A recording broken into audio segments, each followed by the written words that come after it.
અમેરિકાએ અગાઉથી નક્કી કરેલી રણનીતિ મુજબ નિર્ણય એ લીધો છે કે ભલે હોર્મુઝ સ્ટ્રેટ પર ઈરાન એના ત્યાંથી ટોલ લઈને જહાજોને આવવા દે, સમુદ્રી જળમાર્ગ પર આખું આ યુદ્ધ આવી ગયું છે। ટેરિફના મુદ્દા પર આવ્યા છે, તેમણે કહ્યું છે કે અમે ચીન ઉપર 50% ટેરિફ લાદી દઈશું। ઈરાને હોર્મુઝથી પસાર થવા માટે રિયાલમાં ટોલ માંગ્યો। ઈરાન યુએસમાં હવે સાવ નવો જ મોરચો ખુલવાના એંધાણ। હજુ સુધી તમે અમારી ચેનલને સબસ્ક્રાઇબ નથી કરી તો અત્યારે જ ન્યૂઝરૂમ ગુજરાતને સબસ્ક્રાઇબ કરો, ફેસબુક અને ઇન્સ્ટાગ્રામ પર ફોલો કરો।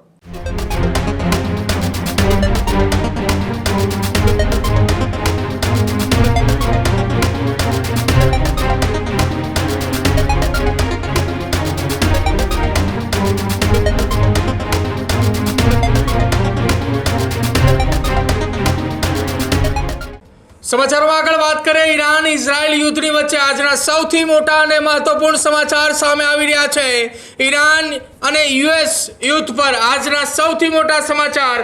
અમેરિકા હવે હોર્મુઝની બંને તરફથી કરશે નાકાબંધી। હોર્મુઝ ખુલશે તો પણ અમેરિકા હવે નાકાબંધી કરશે તે પ્રકારની સમાચાર અત્યારે સામે આવી રહ્યા છે। ઈરાને હોર્મુઝથી પસાર થવા માટે રિયાલમાં ટોલ માંગ્યો। ઈરાનને ટોલ આપ્યો તો પસાર નહીં થવા દઈએ આ વાત અમેરિકાએ કરી છે। યુએસ નેવીને ડોનાલ્ડ ટ્રમ્પે નાકાબંધીના આદેશ આપ્યા છે। ઈરાનની તેલની અવરજવર રોકવા પર એ મુખ્ય હેતુ। ઈરાન યુએસમાં હવે સાવ નવો જ મોરચો ખુલવાના એંધાણ। હોર્મુઝના મુદ્દે વાતચીત નહીં થઈ એ સહમતિ। અમેરિકા પાસે તમામ વિકલ્પો હજુ ખુલ્લા હોવાની વાત એ વ્હાઇટ હાઉસથી થઈ રહી છે। મંત્રણા પણ ભાંગી પડવા વચ્ચે યુએસની ચીનને ખુલ્લી ધમકી। ચીનને ઈરાનને કોઈ મદદ કરી તો 50% ટેરિફની ધમકી પણ લગાવી દેવામાં આવી હોવાની વાત સામે આવી રહી છે। આજના સૌથી મોટા અને મહત્વપૂર્ણ સમાચાર એ સામે આવી રહ્યા છે કે જ્યાં ગતરોજ એક મંત્રણા થઈ હતી, એ મંત્રણા ભાંગી પડ્યા બાદ પણ યુએસની ચીનને એ સૌથી મોટી ધમકી અત્યારે આપી દેવામાં આવી છે। મુફદ્દલ કપાસી મારી સાથે જોડાયા છે સીધા ન્યૂઝરૂમથી। સૌથી મોટા સમાચાર કહી શકાય યુદ્ધની સ્થિતિ વચ્ચે બે દેશ વચ્ચે મંત્રણા એ ભાંગી પડ્યા બાદની આ સૌથી મોટી અપડેટ। જો કોઈ જહાજે હોર્મુઝ સ્ટ્રેટમાંથી પસાર થતી વખતે ઈરાનને ટોલ આપ્યા છે તો અમેરિકાએ તેને છોડશે નહીં, નાકાબંધી કરવાની વાત કરી છે। બિલકુલ પ્રદીપ, લગભગ 1.5 મહિના બાદ મિડલ ઇસ્ટમાં ફરી એકવાર સંકટ ઘેરું બને એવી સ્થિતિ બની ગઈ છે।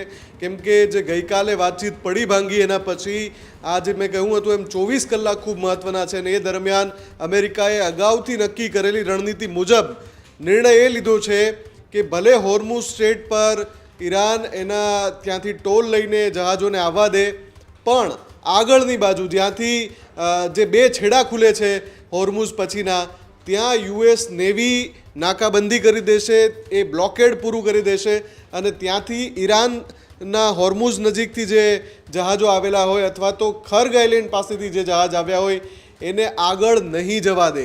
બે મુદ્દા છે આમાં અમેરિકાની આ રણનીતિમાં। એક તો એમણે તમામ દેશોને ધમકી આપી છે કે જો કોઈએ ઈરાનને ટોલ આપ્યો છે હોર્મુઝમાંથી પસાર થવા તો આગળ જતાં અમેરિકા તમને રોકી લેશે, અમેરિકન નેવી તમને રોકી લેશે। અને બીજો સૌથી અગત્યનો મુદ્દો કે ઈરાનના જે જહાજો છે કે જેમાં તેલ ભરેલું છે અને એ પણ ત્યાંથી જ નીકળી રહ્યા છે, એ ઈરાનિયન જહાજોને પણ આગળ સમુદ્રમાં અમેરિકન નેવી આગળ નહીં વધવા દે। એનો મતલબ એ થઈ ગયો કે ઇન્ટરનેશનલ વોટરવેઝ, સમુદ્રી જળમાર્ગ પર આખું આ યુદ્ધ આવી ગયું છે અને આ સૌથી સંકટભરી સ્થિતિ છે। કેમ કે એના કારણે જે આખા વિશ્વની ઉર્જા જરૂરિયાતો છે, ક્રૂડ ઓઇલ હોય કે પછી ગેસ હોય, આને લઈને આવતા જે જહાજો છે એ હવે અટવાઈ પડશે। કેમ કે પહેલાં હોર્મુઝ સ્ટ્રેટ બંધ થવાના કારણે ઈરાન જે છે એ જહાજને રોકી રહ્યું હતું। હવે એમ કહું કે જો ઈરાન એ જહાજને આવવા દેશે તો અમેરિકા એને રોકી લેશે। એટલે કે સ્થિતિ એવી બની ગઈ છે કે ગમે તે સંજોગોમાં તેલ અને ગેસના જે જહાજો છે, આખા વિશ્વની જે ઉર્જા જરૂરિયાતો છે એ ઉર્જા જરૂરિયાતો પર મોટું સંકટ છે। આની સાથે સાથે વ્હાઇટ હાઉસે ચીનને પણ ધમકી આપી છે કે એમની પાસે એવા અપડેટ્સ છે, એવા મેસેજ છે કે ચીન લગાતાર બેકડોરથી ઈરાનને મદદ કરી રહ્યું છે અને જો એવું થયું ફરી એકવાર મદદ કરી ચીને તો હવે ટેરિફ પર વાત આવી ગઈ છે। ટ્રમ્પ ફરી પાછા ટેરિફના મુદ્દા પર આવ્યા છે। તેમણે કહ્યું છે કે અમે ચીન ઉપર 50% ટેરિફ લાદી દઈશું જો ચીને ઈરાનને મદદ કરી. સૌથી અગત્યની વાત એ છે કે અત્યાર સુધી ઈરાન પાસેથી જે તેલ ખરીદવામાં આવતું હતું એમાં સૌથી મોટો ગ્રાહક ઈરાનનો કોઈ હોય, ઇરાનિયન ક્રૂડ ઓઇલનો કોઈ ગ્રાહક હોય તો એ ચીન હતું અને એના કારણે જ ઈરાનને એનું ઓઇલ વેચવામાં સરળતા રહેતી હતી. પણ હવે આ અમેરિકાની ધમકીના કારણે આ તમામ તરફથી ઈરાનને ઘેરવાની રણનીતિ છે અને એ રણનીતિના કારણે બની શકે કે ગમે ત્યારે ફરી એકવાર, જે અત્યારે તો કહેવાતી સીઝફાયરની સ્થિતિ છે પણ મામલો એટલો ગરમાઈ ગયો છે કે આજની રાત ભારે થવાની છે.